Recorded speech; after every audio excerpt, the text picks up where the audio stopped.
Welcome back to the Left of Old North. I'm your host, Adrian. And I'm your other host, CJ.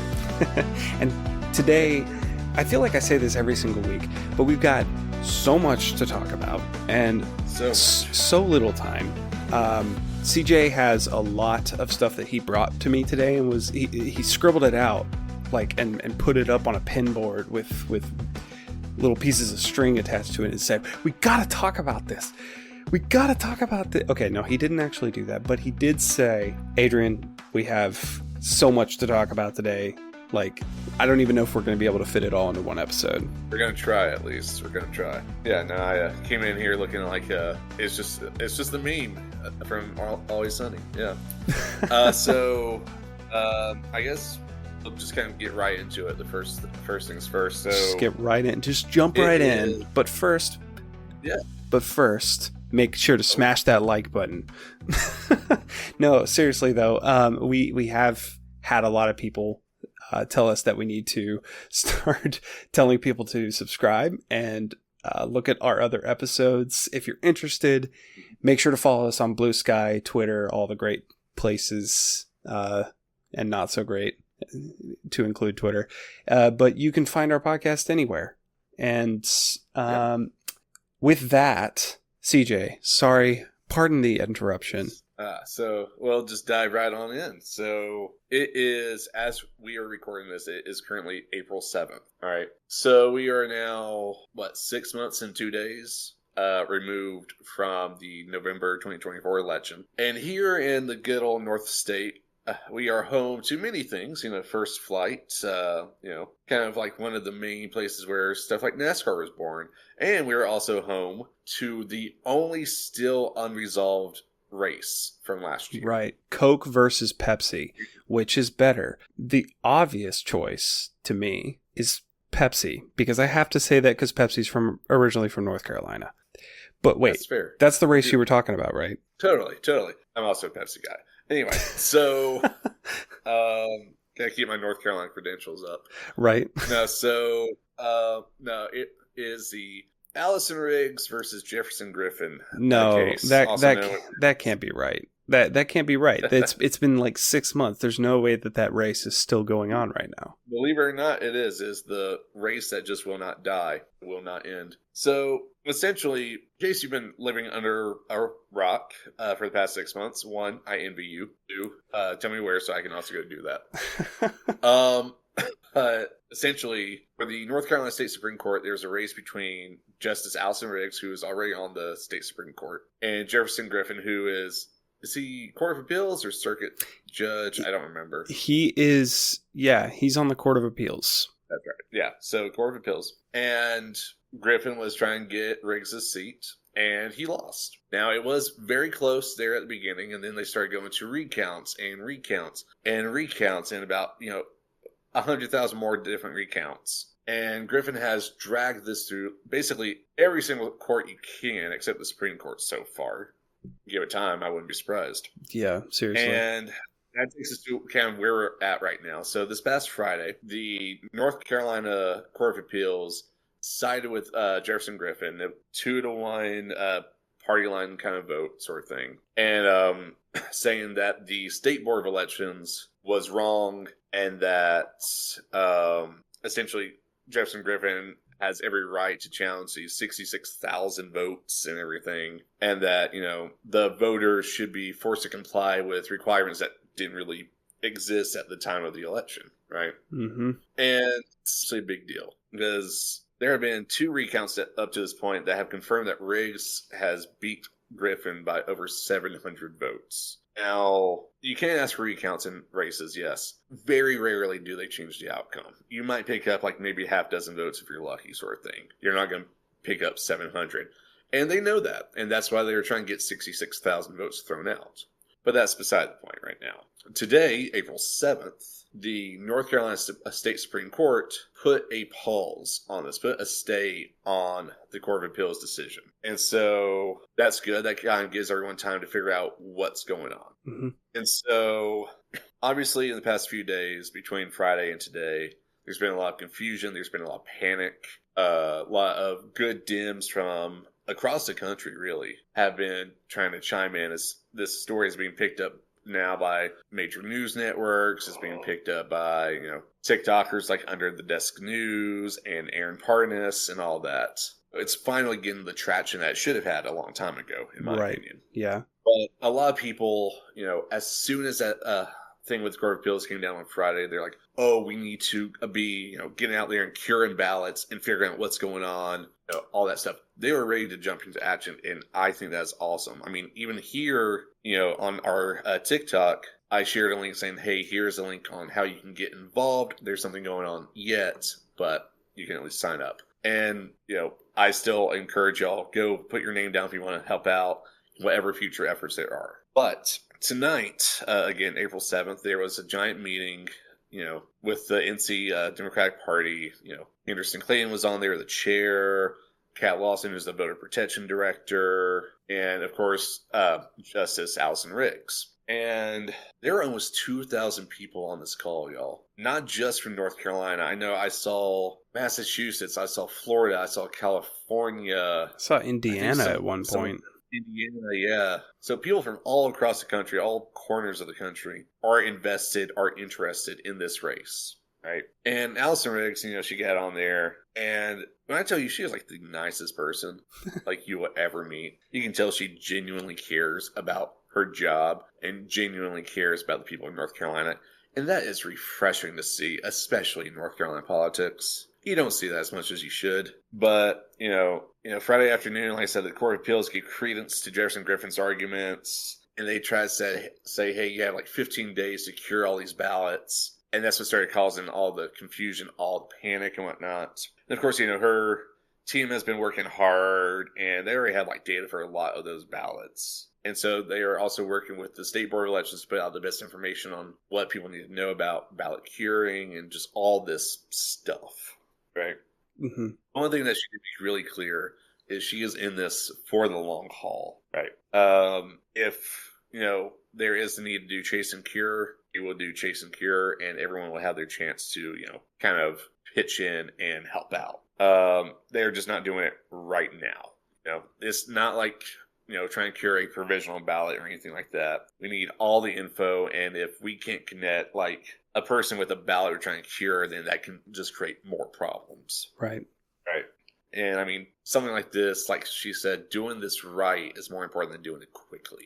Yeah, and as it turns out, I mean, it's great that there was such a rapid response, but, I mean, this was kind of an issue of jumping the gun a little bit. Not too much, but, I mean, there was a little bit, a sense of urgency that was, how do I put this? Not misplaced, but we needed to have this briefing for sure, because there were so many people who were ready to get on the phones to write, to like handwrite letters, to call up every single member of the Court of Appeals and the Supreme Court and pretty much any lawyer they could get their number from.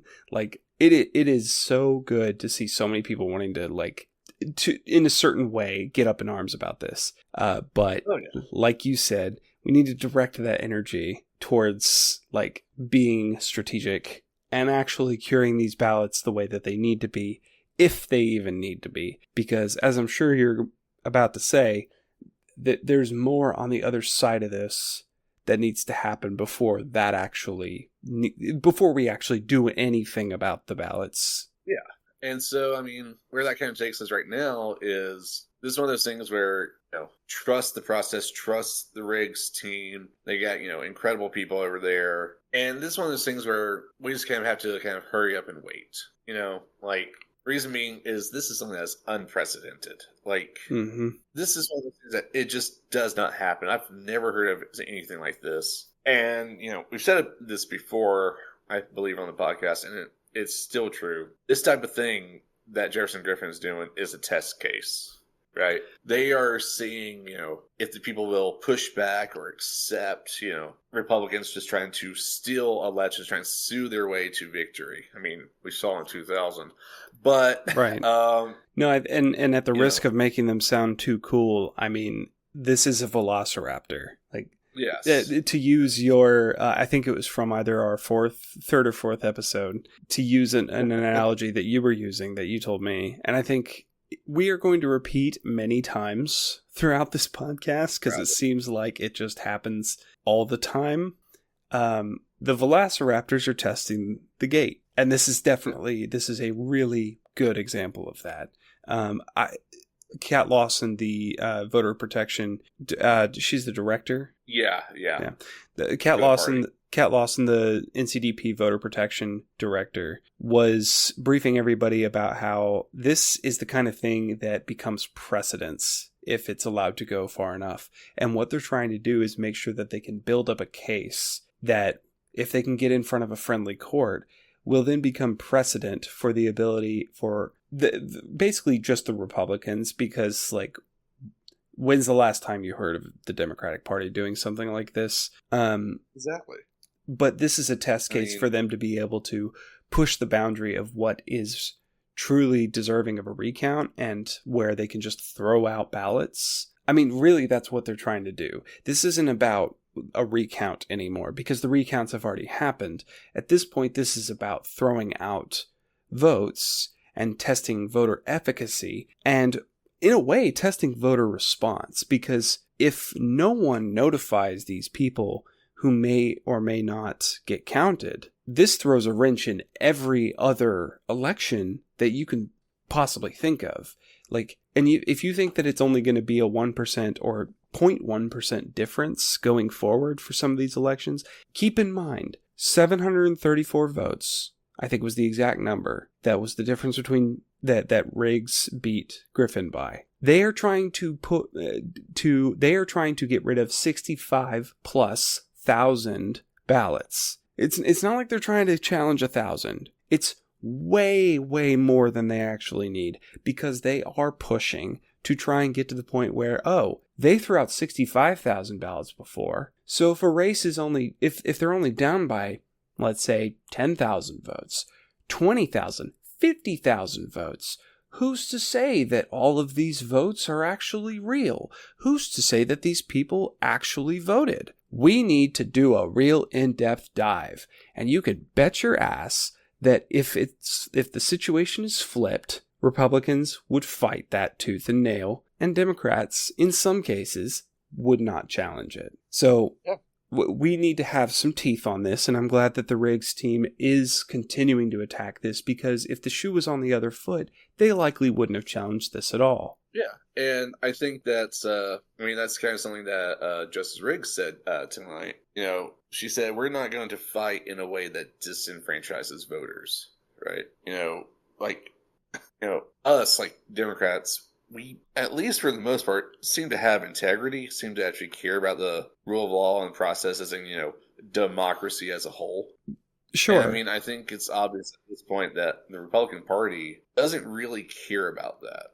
What they care about is getting power and staying in power, right? And I think at the risk of sounding just biased, like, the point is that you need to really ask yourself, if the shoe, and I know I've already pressed this, but if the shoe was on the other foot and Riggs had lost by 734 votes, do you think that Jefferson Griffin's team would have pressed forward to make sure that 65,000 ballots were taken off of were taken out of the equation? Do you really think that that's what would have happened? Because if the answer is anything other than yes, if the answer is anything other than no, you might need to look at what Republicans have done in the past, like you said, with Bush v. Gore back in 2000, and that's just the most modern, most high-profile version of that. We need to remember that Donald Trump's team back in 2020 challenged so many states, and luckily, each one of those fell flat on its face because it was found that there was no voter fraud, at least not at such a scale that it would have actually tipped the election in Donald Trump's favor. Not even close. But this is a smaller scale version of that. This is a Supreme Court race. This isn't even state Supreme. Good point. This is a state Supreme Court case. Like this, and for context, we just saw a state Supreme Court case that went into the multi-millions in funding up in Wisconsin. Huge race, huge turnout, and a huge upset for Republicans. Oh, yeah. So much so that they're not even trying it. They're not even trying to throw out ballots. But I mean, down here, sorry. I was going to say that night up there in Wisconsin, the Republican conceded that night. What's her name? I cannot remember. Susan something? Crawford, thank you. Yeah, Susan Crawford, showed up to her victory rally and said, "Hey, I just got off the phone with the guy. He has conceded the race." And that was that. And you know what? That is exactly how it's supposed to work. That is an example of a healthy democracy, a healthy sense of, it's a healthy respect for, again, democracy, for the rule of law, for voting, and for, having that respect of people exercising their right, using their voice. And, I think we should probably move on here in just a second, since we do have a lot to cover. But before we do, one thing I do want to talk about is, towards the end of the call this evening, Kat Lawson did give a few action steps, right? So first of all, the griffinlist.com, right? This is the website that the NCDP, the state party, has put together, and it has all 68,000 names on it. Even if you're not on it, if you know anyone in North Carolina, like if you're listening to this from outside North Carolina, one, thank you. Two, share it. Share it far and wide. Because everyone needs to know who all is on this list. Because maybe there doesn't know, but one of their relatives does. Or one of their friends does, right? So share the griffinlist.com. Share it far and wide. Two, go to ncdp.org/protect-the-vote. This is, like I said, our TikTok the other day. This is how you sign up to volunteer. That way, if they do need to mobilize really quickly, you've got it right there. You got it going. And then finally, the third thing, is share on social media. Share and amplify. ncdp.org/signs has graphics that you can share. Post and tag the Riggs campaign. Post and tag the state party. And also use what the party and what Riggs has used themselves. That way, we can keep on amplifying each other's messages. Keep on amplifying the hashtags, the posts, all that stuff. Keep on doing that. Exactly. I mean, the social media way of trying to spread this message is really what they were emphasizing. Like, half of the reason that they keep pushing this stuff so hard on social media is because it's working. Because people are becoming aware, both statewide and nationally. But there is going to be a lot of groundwork. There is going to be a lot of phone work, I guess, if that's a word. But just a couple months ago, like I was telling you before, we had to actually go door to door to some of these folks and tell them, hey, your vote is at risk of being thrown out in this race. And they had absolutely no idea, because one thing that I do want to point out is that they mentioned that one possible route that they could take is pressuring the Board of Elections to actually have a hand in making sure that all these voters that are being contested be notified by law, essentially. Like that a judge would say you are compelled to make sure that all of these people are notified that their vote is being contested, which is a very small win, but it is a step forward, because the Griffin team was kind of relying on the fact that people would not know that their votes were being contested. I think that this is a big step in the right direction. Is it the end all be all, and should we rest back and make sure, like, and just wait for things to happen? No, absolutely not. We have to be extremely vigilant right now, because at any point in time, the countdown for 15 days will start, and it could be here within the next few days. It could be next week. It could be next month. We don't know for sure. But we will keep y'all updated no matter what. Absolutely. Like, when it is time to mobilize, we will let y'all know. We will amplify the message as loud as we can, as wide as we can. And, again, take those action steps I mentioned a minute ago, share the Griffin list, share the graphics, all that stuff. Because, like Adrian just said, the Griffin folks are counting on this being kind of lost in the ether. We do not want that to be lost in the ether. We do not want that to be covered up, in the media by other stories. Which right now, the main story that you're going to see out there is the stock market. How's that for a segue? So it's very good. I was proud of that. So moving on to the stock market. Adrian, is this the red wave that Republicans love to brag about? Oh, I like that. That's good. Did you come up with that on your own? I think me and like 24 other people on Twitter and Blue Sky. Okay, all right. I think you can all. I think you can all take shared credit for that. No, I don't think that this is the red wave that they were expecting, and they're twisting themselves in knots trying to figure out a way to make sure that people know that you losing money in the thousands of dollars per day is actually a good thing. Your 401k being virtually worth half of what it was 2 weeks ago, that's actually good because President Trump is saving you. He's helping you. He's going to bring back jobs and he's going to bring back American corporations that left. When's he going to do it? I don't know exactly. When's he going to open up new car manufacturing plants? Well, those can take anywhere from 5 to 15 years to open. So who knows? And by the time they actually start doing that, you will have forgotten all about it.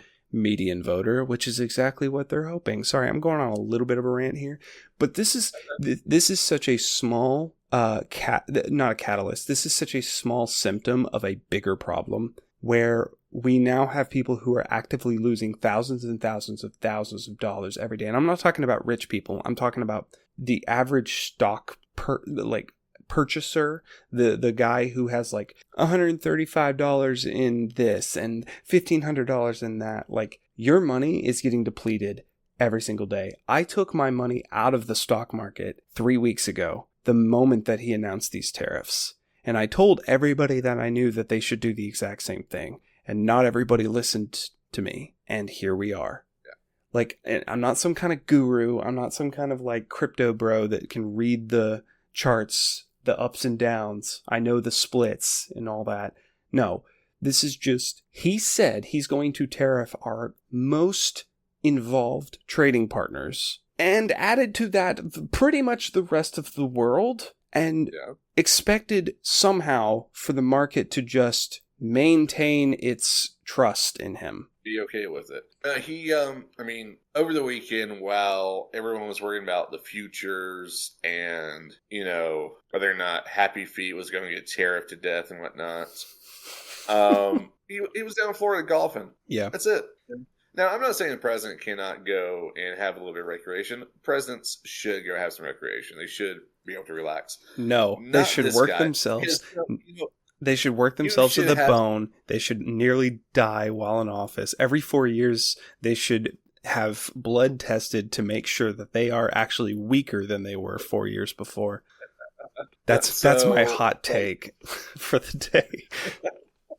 So, you earn that rest. You earn that recreation. Donald Trump has not earned shit at all. No. Right? And he does not deserve shit at all. This guy has talked about, trust the process, or I'm not going to back down. This guy is not going to budge. He does not. All right. If you're listening to this, I'm not listening to any other episodes. I want to say this as bluntly and clearly as I can. Donald J. Trump does not give one single solitary fuck about you. He does not care that you will not be able to retire. He does not care that your parents who want to retire or are close to retirement age or are at retirement age are about to be completely fucked over. He does not care. What he cares about is him and all his rich buddies being able to crash the stock market, being able to get all the prices super fucking low on property or whatever, scoop in, buy it up, and then sell it to you at like 5 times the cost. Mm-hmm. That is, if you can even afford that. Right. It's a pump and dump in a sense. Yes, it is. What I find most infuriating, I think, is not the fact that this is all clearly some kind of scheme to make sure that the market crashes and just to alienate us as much as possible from our trading partners so that we are wholly divested from any kind of from any kind of outside trading partner.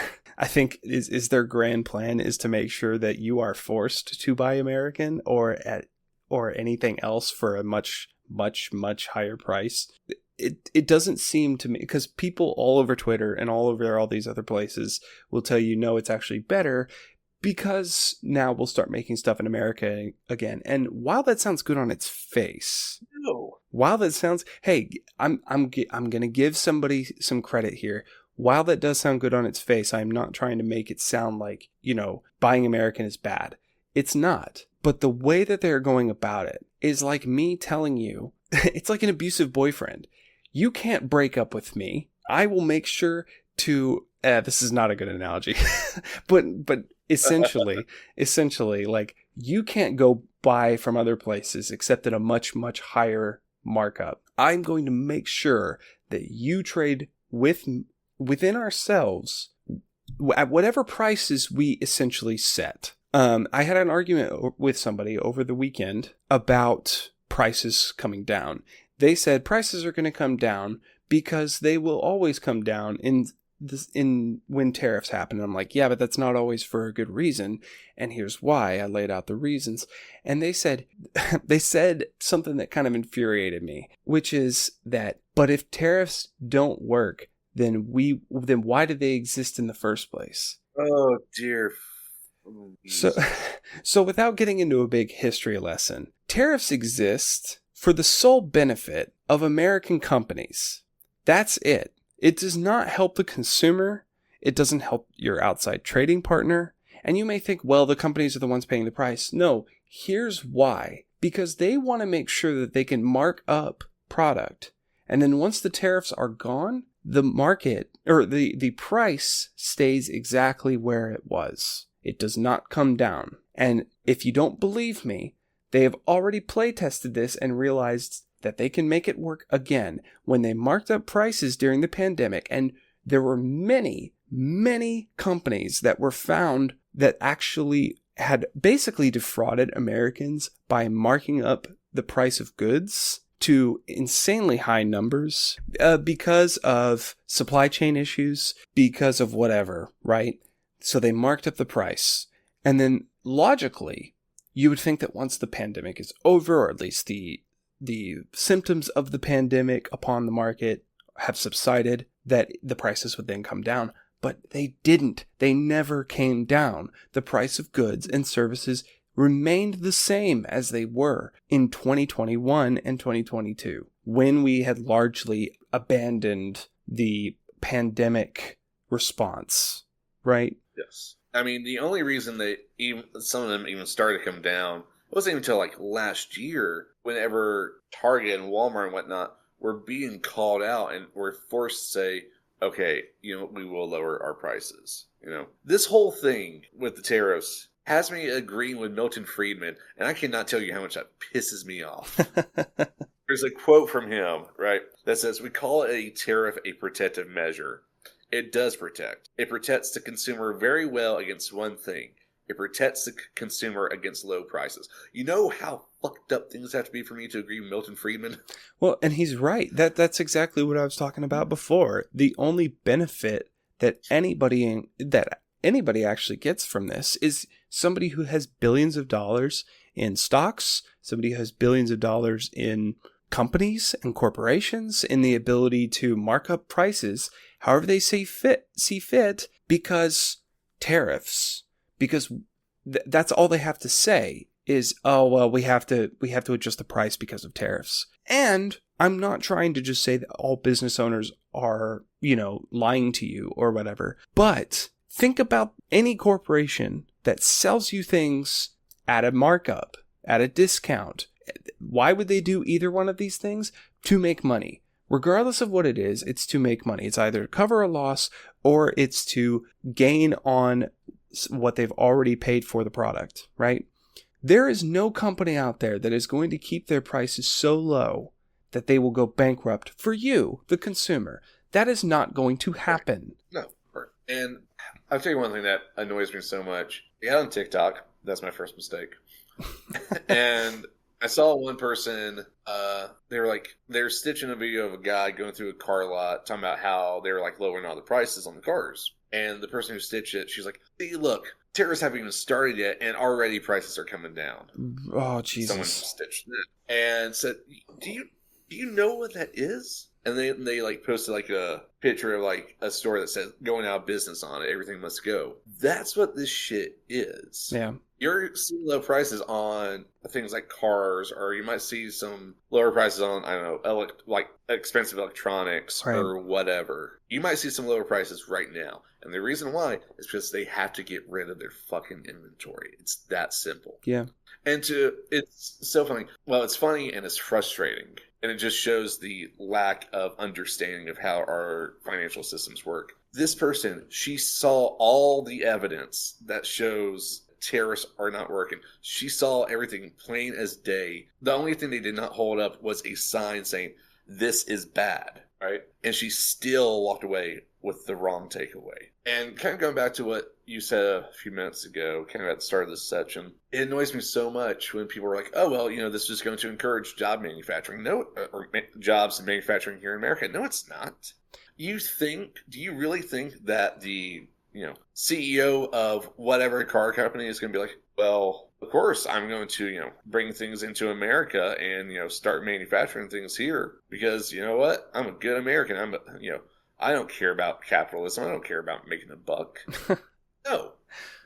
They're going to keep on importing the steel or whatever it is that they need to at a higher cost and pass the cost on to you. Right. It's that simple. Like you said, starting up like or trying to bring back like some manufacturing plant. That is a long-ass process.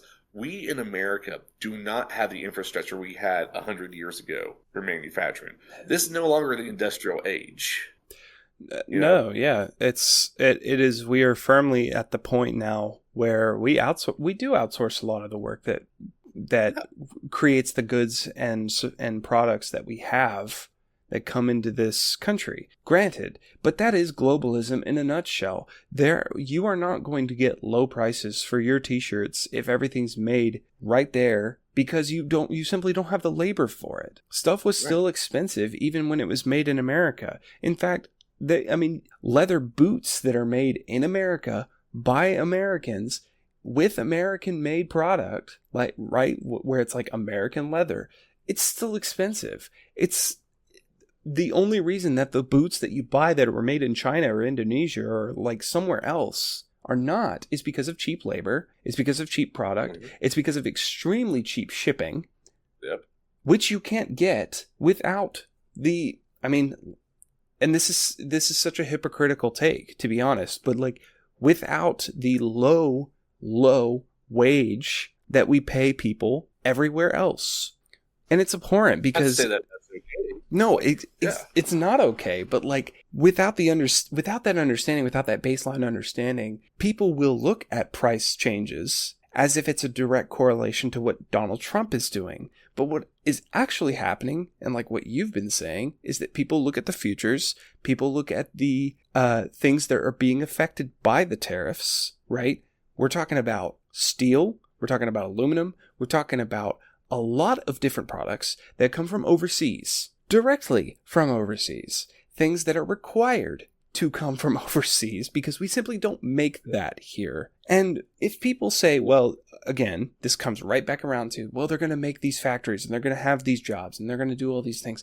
Where are you going to find the workers within the next 5 years that are going to have the skills and are willing to work at a lower price to be able to create these products at an end price, a sticker price that you are willing to pay for? Where are you going to find those workers?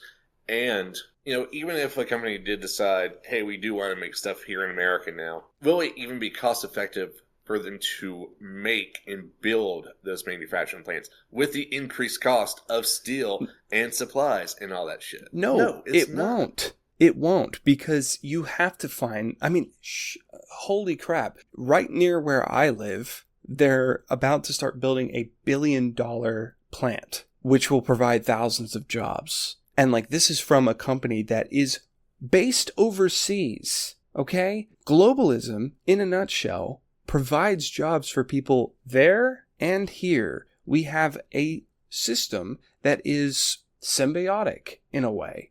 But then you have people like Donald Trump We have people that are these nativists that feel like everything has to come back home. We moved past that a long time ago because it wasn't cost efficient. You talk about laissez-faire capitalism. This is it. This is it at work. If you voted for Donald Trump because you were a laissez-faire capitalist, because you were some kind of anarcho-capitalist that wanted to make sure we had the freest market possible, he is doing the exact opposite of that. Yeah. So tell your friends that. Tell your buddy that you knew in college that's like, yeah, I'm an ANCAP now. Like, how could you vote for this dude? He's completely messing up your free market. He's completely taking away the ability for these corporations to decide for themselves where they can actually do business. And not just American companies, European companies, Chinese companies. Europe is actively trying to make sure they have stronger ties now with China because they are worried that America's economy is going to crash. This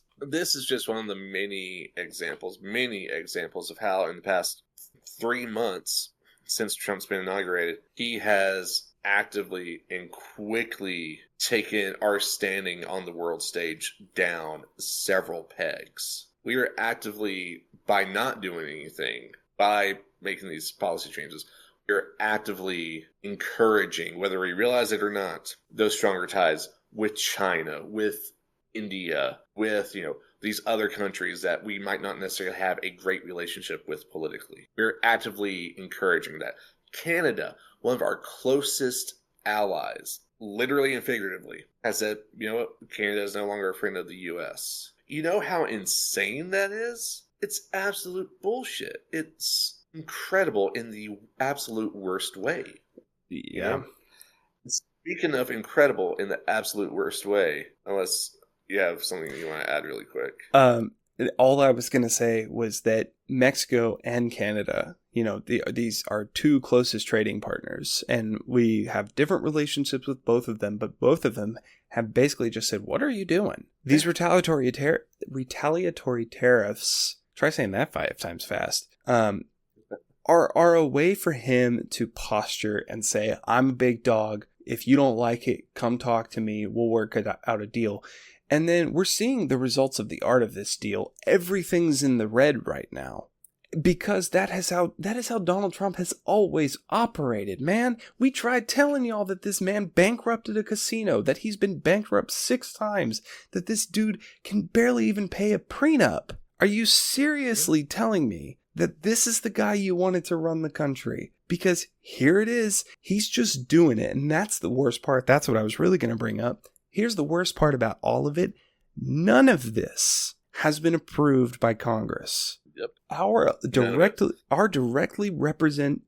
elected representatives have had 0 say in this. Except, oh wait, that's right, they did have a say when they decided to vote in that continuing resolution that took away the powers of the Senate to be able to challenge the president's tariffs.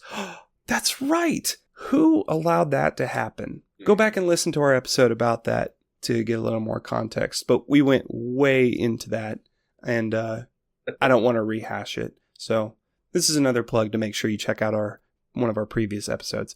So, CJ, you were saying, speaking of... DJ? Is that what you said? I swear you said DJ. No, I said...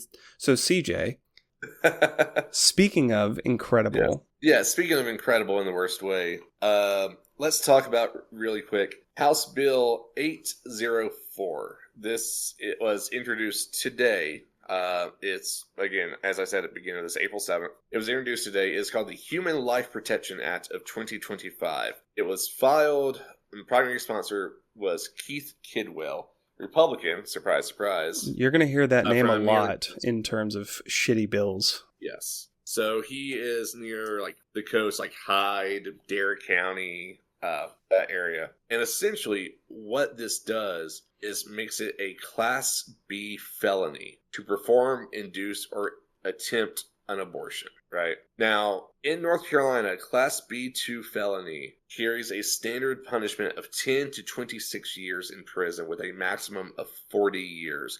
Examples include trafficking of minors, child abuse causing serious bodily harm, and death by unlawful drug distribution, right? They are considered serious offenses. It's voluntary manslaughter and statutory rape. Right? That's the level of stuff we're talking about here, right? Makes it that kind of felony to perform or receive an abortion. Now, Keith Kidwell is absolutely batshit insane. I'm not even joking. I'm not just saying that because he's a Republican. No, legitimately insane. Under the Desk News did a little bit on him earlier this evening and talked about how 2 years ago he had to resign a chairmanship because he accused then House Rep Diamond Stanton Williams of being a Satan worshiper after she shared her very emotional, very vulnerable story of abortion on the House floor. He's also the guy who has put himself in charge of the North Carolina version of Doge. Yeah, what was the name for it? Bulldozer? I think Bulldozer, yeah. Yeah, it sucks. So, but that's a common thread with North Carolina Republicans. Yeah, like this is just the absolute worst kind of thing. Like who knows how far this will go. This could be a bill that they have had drafted. They have sent through that whole process and filed to make a point or to start a conversation. It could be just that. This could be just they wanted to see what the feedback would be. It could just be that. Yeah. Or it could be a serious attempt, a serious desire to get this made into law, right? And even if it's that first one, there's always the possibility that maybe it's a test balloon or a test case, but it's a test case that has potential to get wildly out of control and actually become something, Like, well, because it's kind of like... I don't know. Sorry. I was going to say, I don't know what Kidwell does for a living. Let's see what the website says. Well, while you're looking that up, says I think that... He's an enrolled agent, whatever that means. He's a what? Enrolled agent? Oh, he's probably like a real estate agent. Maybe. But like... Oh, he's a tax advisor. Yeah. Oh. Tax advisor. Okay.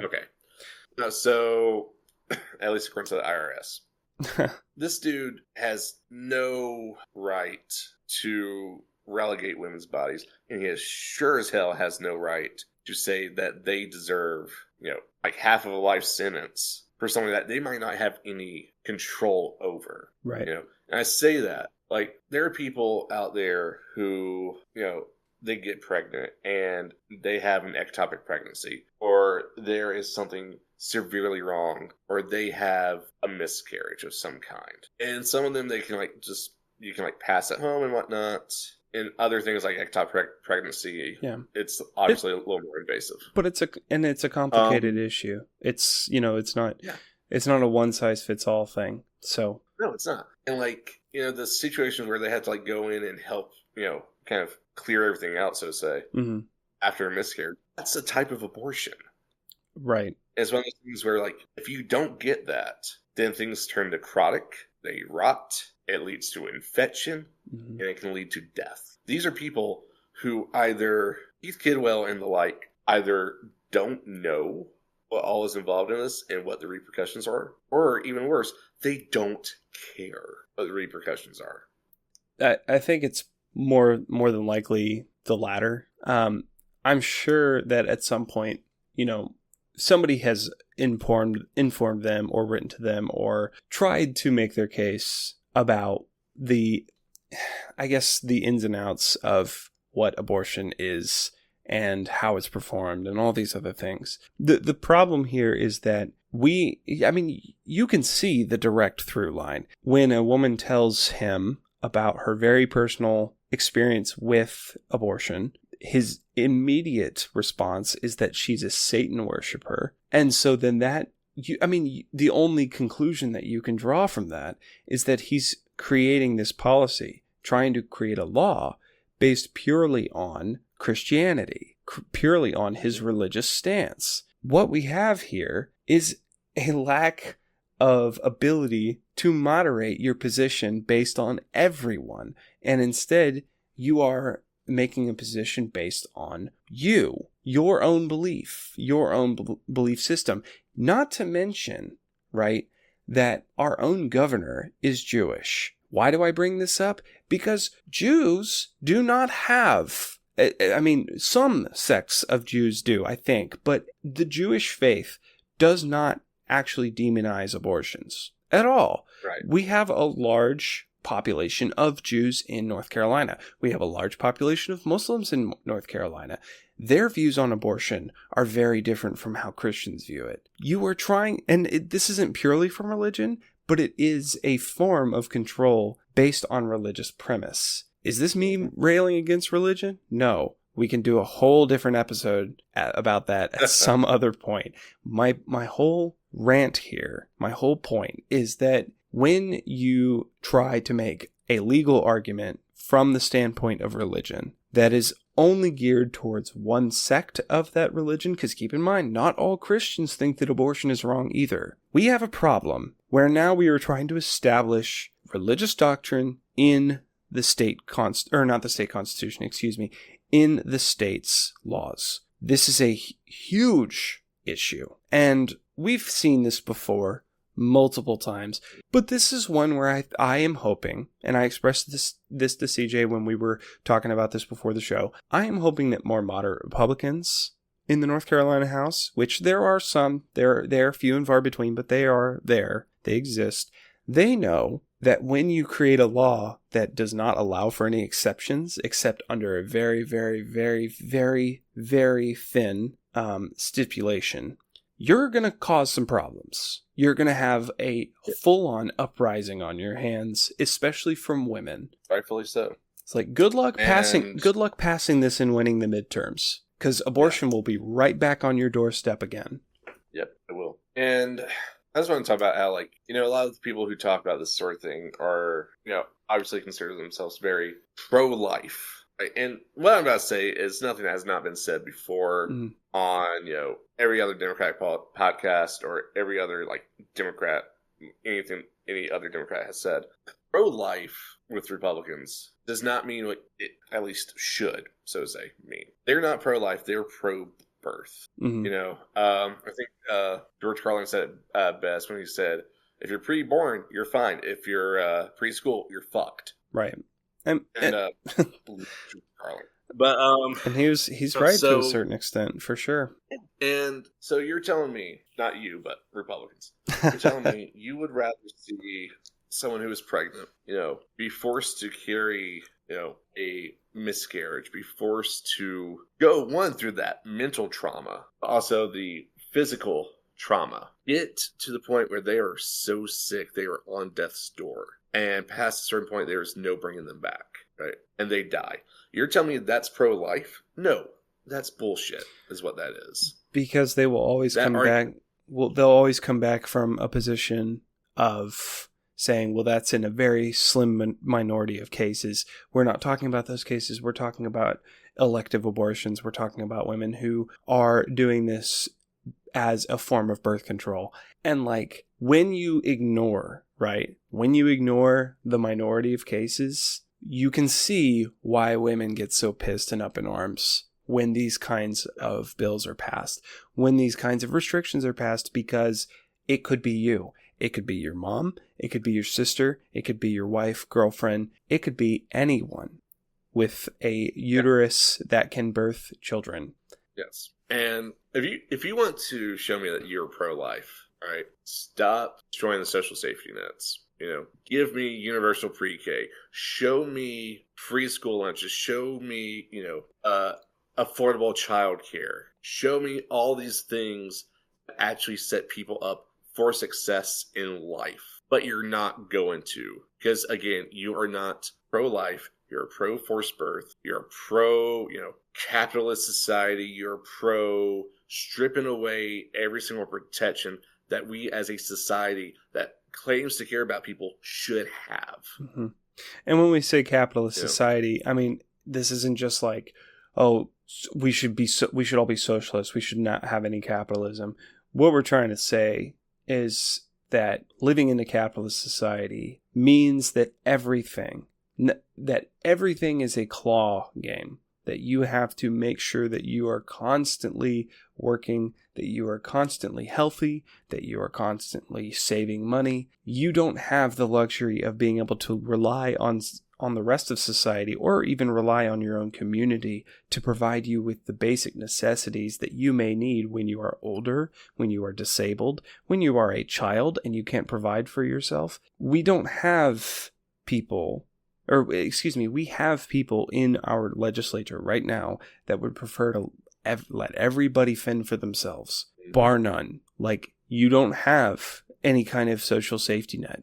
And when I say social safety net, I don't mean like welfare nanny state. I mean like literally people rely on this because otherwise they can't live. And the emphasis on they can't live, which is why people start making so many allusions to Nazism when Republicans try and get rid of the social safety net, because the end result, the wildest extreme end result is you're just getting rid of these people. It's like a mass wave of, oh, well, guess they died. I don't know.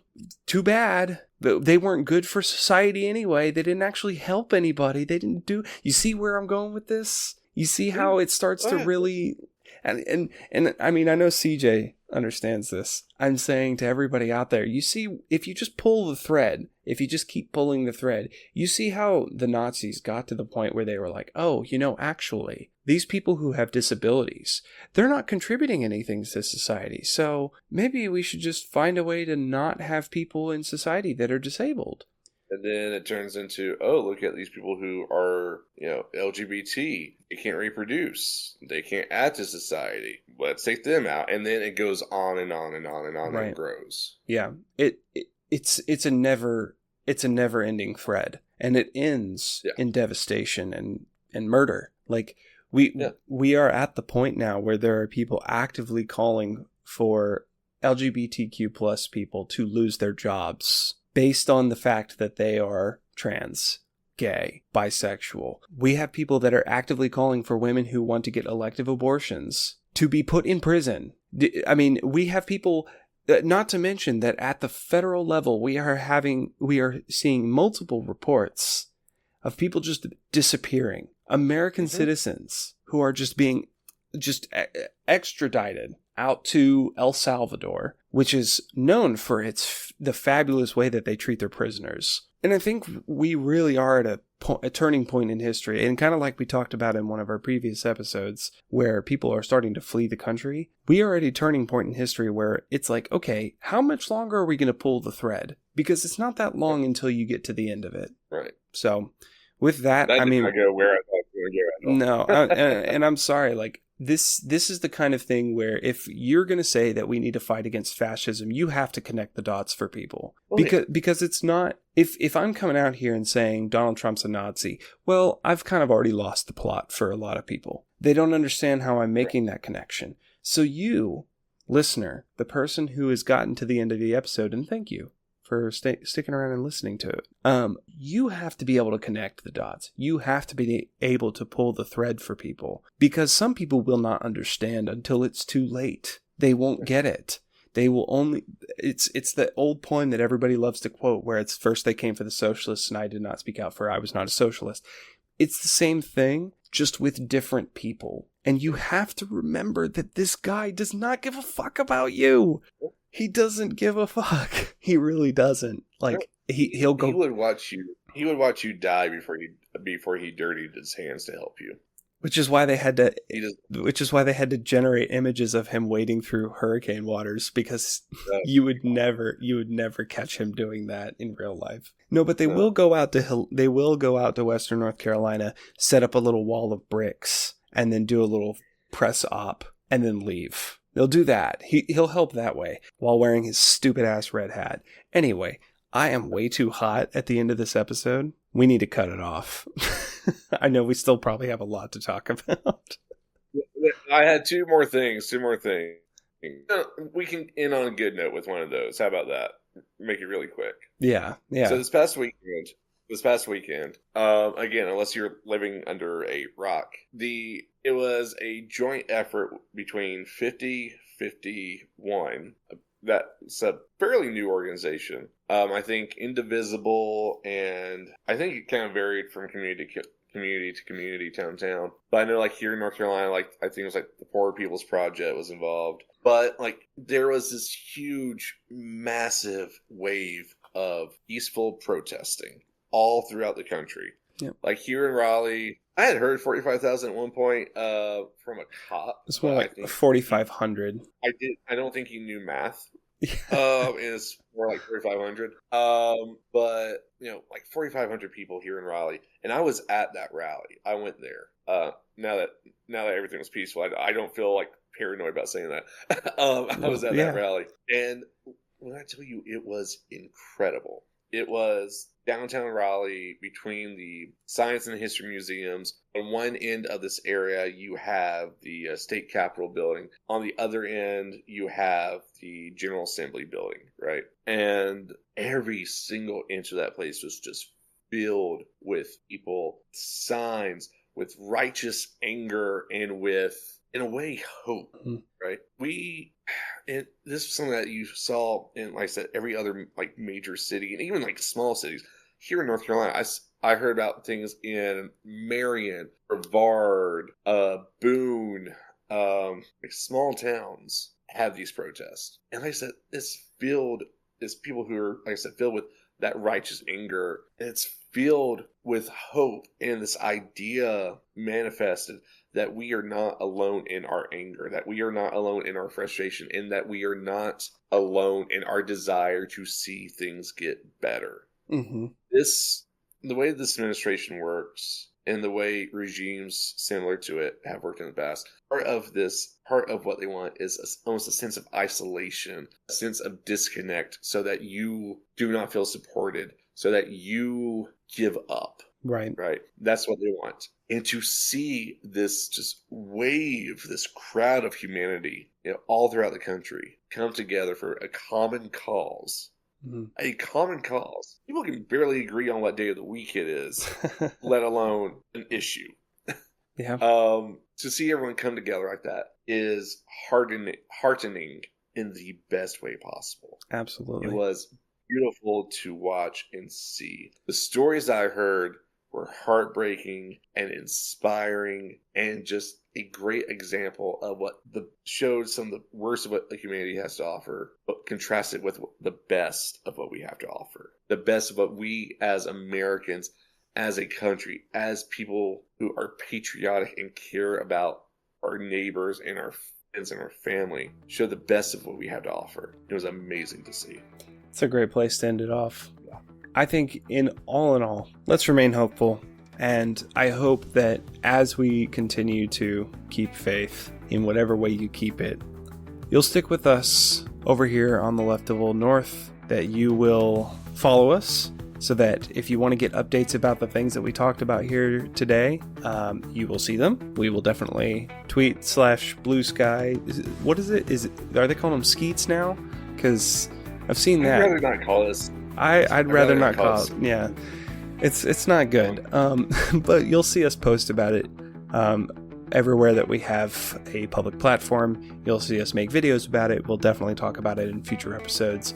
So make sure to follow us. Look us up on our RSS feed, or you can find our podcast on Spotify, Apple Podcasts, wherever you get your podcasts. And we're also on YouTube. So shoot us a subscription. If you want to support us with a couple bucks here and there, we'd really appreciate it by you heading over to our Patreon. And if you have any questions, you can always reach out to us at leftofoldnorth@gmail.com. And we hope you'll stay with us on the Left of Old North.